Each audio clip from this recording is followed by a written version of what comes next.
What is going on YouTube? Welcome back to my channel. Today's video, what we're going to be doing, we're going to be sorting out the sump on the 550 litre reef tank. So I've got, as you all know, I've got a Refugium in the bottom of this sump, and what we're going to be doing today is basically changing around the Refugium, putting some extra bits in it, and just basically sorting it out, because I'm just not happy with the setup. But anyway, let's get straight on the video.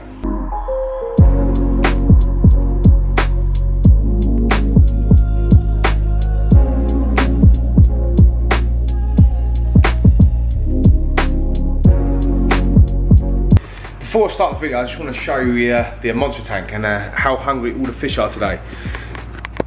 So it was water change day yesterday, but look how hungry all these lot are. They haven't been fed for like near enough 48 hours now, so we'll do a feed on these tonight as well. Look at them going absolutely crazy. Silver will probably end up jumping. But anyway, let's stop going on about this tank and let's get on with the Refugium on the saltwater tank. Okay, so this is my Refugium setup. As some of you know, some of you might have watched my old videos of me setting this up. I'm quite new to the reefing game really. I've only been in it sort of a year or so, so obviously I'm a monster fish keeper really, but I love this hobby. I love every aspect of this hobby, so I'm into all sorts of bits of this hobby, as you know. But this is my Refugium setup at the moment. So I've got the Kessil A360X Refugium light, which you can turn to different light settings. There's all different modes. I actually leave it on that because it's going to be a lot clearer for the video. But this is my Cheeto, which is in there. This has been in here just over 2 months now. So when I first got it, it was absolutely tiny. Look how big this is now. Look, so that's probably a better view of it. That's how big it is there. So, and then I got myself some Callurpa today, which is in here. This is basically why I'm filming this video tonight, because I've got this Callurpa today. It's just come in the post. I've literally just popped it in the sump for now. But what I realised earlier, the sump was actually sucking it into the sponge here, and it was sitting in there. So I've done some research on it. It actually likes to be anchored down on something like a substrate or rock or something like that. So what I've done, I've got myself some basically some sand in here, and I've got some little rocks which I've got spare in the fish room. And what we're going to do today, we're going to put some substrate in this sump section here, in the Refugium section. Basically glue the Callurpa onto one of the rocks so it anchors it down basically. And I've got some more Cheeto turning up.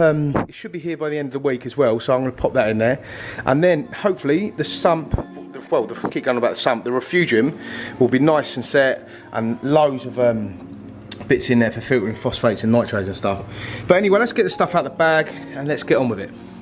Okay, first things first, what I'm going to actually do tonight as well, I want to clean my sponges, which is the last section of the sump. So I've got that bucket, you can see. So the water comes in through here, got the skimmer in this section, goes all the way through here, into the Refugium, into here, into the last section which has got the sponges. So any sort of poo or anything what's left over goes into these sponges and doesn't actually go into the display tank, which is good. So I'm going to clean these out now, straighten the water out of the tank and clean these out.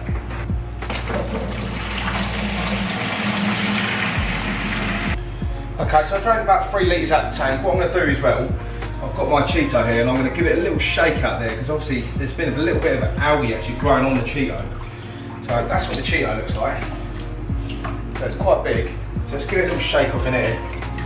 Get any bits of like debris or whatever in it. Right, so the Cheeto's sort of clean now, and I'm going to put it in the section where the protein skimmer is, just so it's out of the way. So when I'm working in a Refugium, it's not in my way. And I'm also going to do the same with the Callurpa. I think that's how you say it. If anyone knows how you actually say it properly, like write in the comments below. But I'm pretty sure that's how you say it. But that's what it looks like. It's a 5-leaf Callurpa, and apparently it's meant to grow really fast. Right, so next step, we're going to clean the sponges. Let's see how dirty they are as well. Okay, so that's all the sponges cleaned out. They're pretty dirty, to be fair. I only cleaned them, what are we today? We're Wednesday today, and I only cleaned them on Sunday. So have a look. So it's pretty grim. But now, this is a really good base now for me to put see the live rock there. Well, it's not actually live rock, it's dead rock at the moment, isn't it? But I can put it in there, give it a good wash through some actual tank water. Okay, so the rock's now in the bucket, which has got the dirty water in it. I'm going to let that soak in there for a good 10 minutes or so. I know it needs longer, but I'm in a bit of a rush and I want to get this done. It's quite late tonight. So let's see that Callurpa that's trying to get back in the Refugium. Let's put that back in there. It's like it's alive. Right, so next step, I've got the bag of sand. Got the bag of sand here, let's open this up. So this is the sand I'm using. It's just a normal marine sand basically. It's basically what I've got in the display tank as well, so it should be fine. I'll probably pour the whole bag in if I'm honest. How heavy is this? I think it's a couple of kilos. 5 kilograms this is. So I'm going to probably pour the whole bag in there. I want to get a quite nice substrate in the bottom there, nice and thick, and then we can start putting the rocks back in and get it all set up. Okay, so that's the sand in the tank, well, in the Refugium, but it's obviously messed up the quality of the tank, the clarity of the water. But this is what it basically looks like. I've thrown the sand in there. I've just rubbed it around so it's all kind of nice and flat. But while this is sort of settling in now, what we're going to do, I've got to feed the monster tank, because it is actually, what's the time now? It's nearly 8 o'clock, and they I normally feed them about 7 o'clock, so let's feed them. They should go absolutely crazy for it. So tonight they're having algae wafers, Cinque pellet and food sticks. All from NT Labs and Hikari. Just got to be careful the arrows don't jump.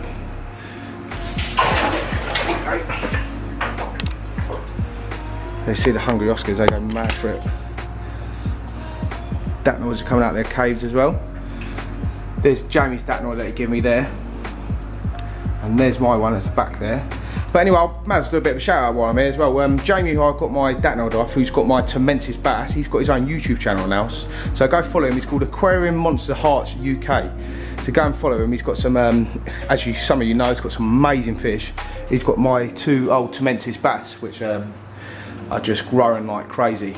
But anyway, let's close this lid. Don't want anyone jumping out, do we?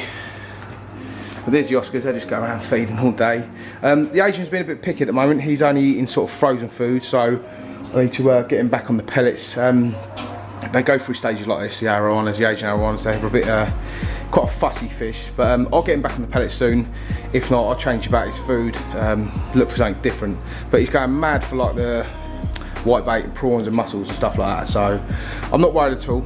But yeah, this tank's done really well. It was water changed last night, which they had a 6% water change, and I cleaned out one of the FX6s. But anyway, let's get back onto the reef tank.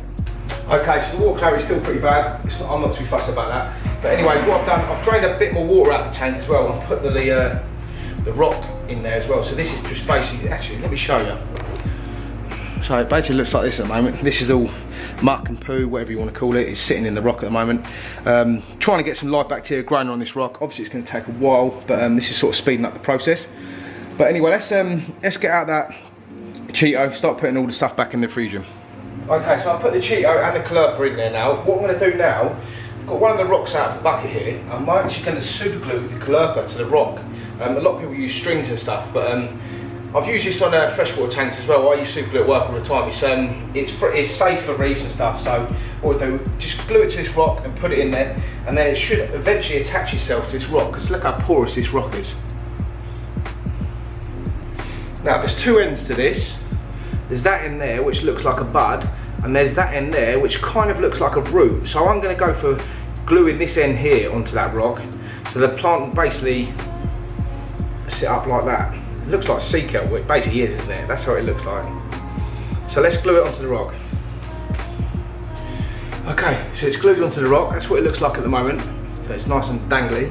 I've actually got it in one of the crevices in there, so that super glue should go off really fast. But let's put it straight in the Refugium. Okay, so the Clerpa's in there now. Now we've got 4 other rocks, which I'm going to put just around the rock formation, which I made for the Clerpa. And that'd be really good for all the copepods and stuff to get inside. Okay, so that's all done. Let's have a quick look.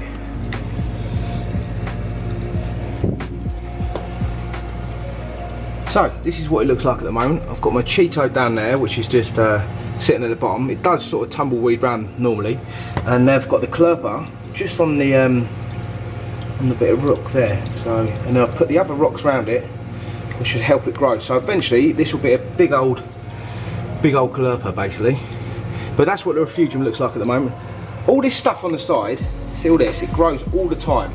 I've removed it a few times. I don't know the name of it. Obviously it's some sort of algae, but if anyone knows what it is, and if it's good, if it's bad, let me know, because I have removed it a few times and just obviously just grows back. It's obviously the light's on like sort of 12 hours a day. But let us know in the comments below, because like I said, I'm quite new to reefing.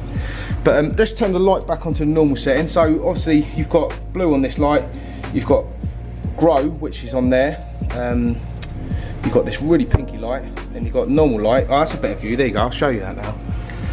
So that's what the back of that wall looks like. So it's got obviously the air bubbles all on it and that algae there. But let us know what you lot think about that algae on the walls. Is it good to keep in the refugium, or should I just keep harvesting it and get rid of it?